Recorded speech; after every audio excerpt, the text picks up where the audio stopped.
এ বিষয়ে বিস্তারিত জানাতে খুলনায় আছেন রিপোর্টার আব্দুল আল মামুন রুবেল। তার সঙ্গে আলোচনায় যুক্ত হবেন খুলনা সিটি কর্পোরেশনের প্রধান পরিকল্পনা কর্মকর্তা আবির উল জব্বার। সরাসরি যাচ্ছি সেখানে।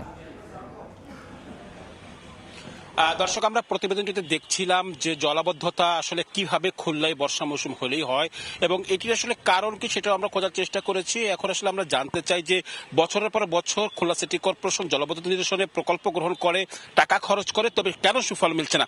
আমরা এই বিষয়ে কথা বলবো। আমাদের সাথে আছেন খুলনা সিটি কর্পোরেশনের প্রধান পরিকল্পনা কর্মকর্তা আবিরুল জব্বার। আপনাকে স্বাগত জানাচ্ছি। শুরুতে একটু জানতে চাই যে আমরা এই বছর, চলতি বছর প্রথম যে ভারী বর্ষণ, সেখানেই দেখলাম পুরো নগর জলাবদ্ধতায় পড়ে গেছে এবং কোথাও কোথাও পানি নামতে 10 থেকে 12 ঘন্টা সময়, কোথাও 2-3 দিনও লেগেছে।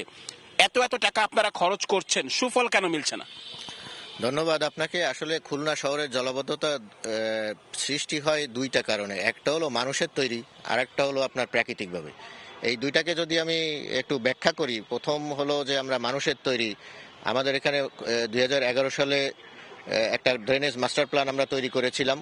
সেই মাস্টার প্ল্যান অনুসারে 1205 কিলোমিটার ড্রেন আমরা নতুনভাবে তৈরি করব, কারণ স্লোপ মেনটেন করতে হবে, এর প্রপার ডিজাইন করতে হবে। এইটা করে আমরা প্রকল্প প্রস্তাব সাবমিট করেছিলাম। সেই ক্ষেত্রে প্রথম পর্যায়ে আমাদের 13 সালে সিটি রিজিয়ন ডেভেলপমেন্ট প্রজেক্ট নামে একটা প্রজেক্ট এসেছিল, প্রায় 150 কোটি টাকার মতো। সেটাতে খাল খনন এবং ড্রেনেজ ব্যবস্থার উন্নয়নের জন্য কাজ করেছি। সেটা মাত্র হয়েছে আমার 10%-এর মতো। বাকি বাকি আরেকটা প্রজেক্ট তখন সাবমিট করলাম 2018 সালে, খুলনা শহরের জলাবদ্ধতা দূরীকরণে ড্রেনেজ ব্যবস্থার উন্নয়ন। এই প্রকল্প প্রায় 823 কোটি টাকা এবং এই প্রকল্প থেকে আমরা 255 কিলোমিটার ড্রেন আমরা নির্মাণ করছি এবং করতে যাচ্ছি। কিছু প্রায় 80%-এর মতো নির্মাণ করা হয়ে গেছে। বাকি আছে এই প্রজেক্টের আর 20% মতো।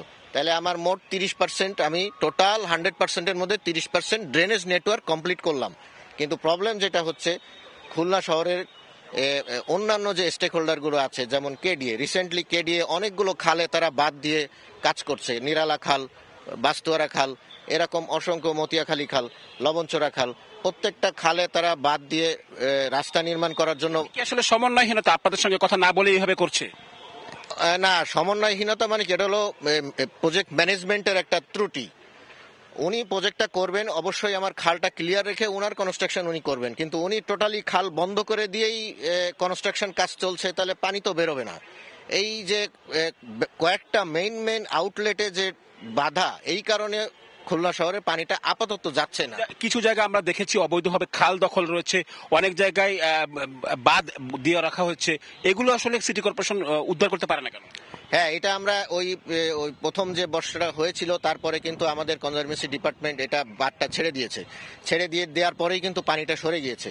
কিন্তু এখন যদি কনস্ট্রাকশন পিরিয়ডে আবার ওনারা এই একই কাজ করেন, আমার খালের পানি সরবরাহ ঠিক রেখেই অথবা অল্টারনেটিভ চ্যানেল তৈরি করেই কিন্তু ওনার কনস্ট্রাকশন করতে হবে।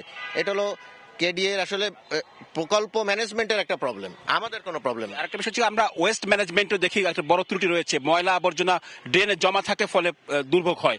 এই ওয়েস্ট ম্যানেজমেন্টও কিন্তু সিটি কর্পোরেশন ঠিকভাবে করছে না বলে অভিযোগ পাচ্ছি আমরা। জি, এটাও সঠিক ধরেছেন। কারণ বর্জ্য ব্যবস্থাপনা যদি আমরা ঠিকমতো না করতে পারি, আমাদের যেসব ড্রেন কাভার্ড নাই, যেসব ড্রেন ওপেন, সেই সব ড্রেনে কিন্তু জনগণই প্রতিনিয়ত, বুঝে হোক না বুঝে হোক, তারা ময়লা ফেলছে এবং এই ফেলার পরেই কিন্তু পানিটা জমে যাচ্ছে, সরতে পারছে না। এক্ষেত্রে আমরা ব্যাপক প্রোগ্রাম হাতে নিয়েছি, প্রতিনিয়তই আমাদের লোকজন পরিষ্কার করছে। কিন্তু প্রবলেম আমাদের প্রশাসনিক কিছু আছে, যেমন হলো 1987 সালের সেট আপে খুলনা সিটি কর্পোরেশন চলছে, জনবলের ব্যাপক ঘাটতি।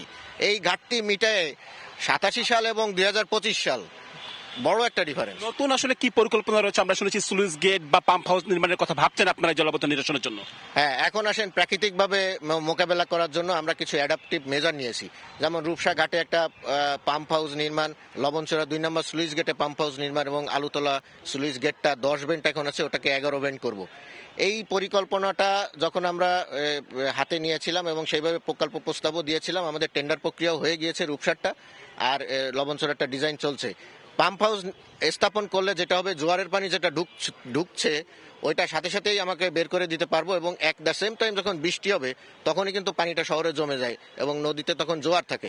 সো পাম্প হাউসের মাধ্যমেই এই ইমিডিয়েট অ্যাকশনটা শুরু হবে। সো জলাবদ্ধতা ভবিষ্যতে আশা করি এই সব সিস্টেমগুলো চালু হলে সমস্যা সমাধান হবে। দর্শক, আমরা আসলে শুনছিলাম খুলনা সিটি কর্পোরেশন কর্মকর্তারা নানা জায়গায় তাদের সীমাবদ্ধতার কথা আসলে স্বীকার করেছেন, পাশাপাশি বলছেন নতুন বেশ কিছু প্রকল্প হাতে নেওয়া হচ্ছে এবং তারা প্রত্যাশা করছেন এসব প্রকল্প বাস্তবায়ন হলে খুলনা শহরের যে জলাবদ্ধতা সেটি আর থাকবে না। তো আমার কাছে এই ছিল খুলনা থেকে জলাবদ্ধতা নিয়ে আলোচনার সবশেষ। খুলনা শহরের জলাবদ্ধতার প্রতিকার ও কারণ সম্পর্কে জানাতে যোগ দিয়েছিলেন সহকর্মী আব্দুল আল মামুন। তার সঙ্গে ছিলেন খুলনা সিটি কর্পোরেশনের প্রধান পরিকল্পনা কর্মকর্তা আবির উল জব্বার। শুনছিলাম সে আলোচনা।